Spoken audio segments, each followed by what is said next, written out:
লেজাটা দেখছি।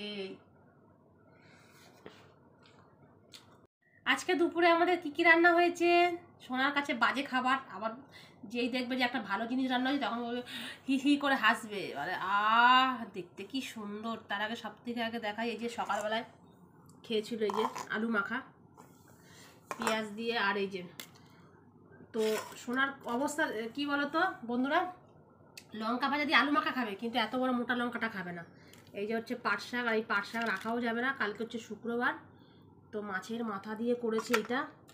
এটা আমার খেতে খুব ভাল লাগে। আর ভেন্ডির ঝাল সর্ষে আলু দিয়ে মাছের মাথা দিয়ে করেছি, এইটা হচ্ছে। তো এইটা হচ্ছে ভেন্ডির ঝাল, দুটো মাছের মাথা। তাহলে কি করব, সেই জন্য একটা দিয়েছি ভেন্ডির মধ্যে, আর একটা এই যে হচ্ছে সোনার মাছে লাল লাল তরকারি। লেজাটা কে খাবে? আমি খাবো না, লেজা ঘৃণা লাগছে আমার। লেজা দেখে নাকি ওর ঘৃণা লাগছে, চিন্তা করো। এত বড় লেজাটা দেখে কাতলা মাছটা খেত। হেভি শিয়ানা ছেলেটা, হেভি শিয়ানা, খুব শিয়ানা। তুই জানিস কাতলা মাছের লেজা তুমি খাবে, আর রুই মাছের লেজা তুমি খাবে না? না, কাতলা মাছের লেজা হলে কাড়াকাড়ি লাগিয়ে দিত।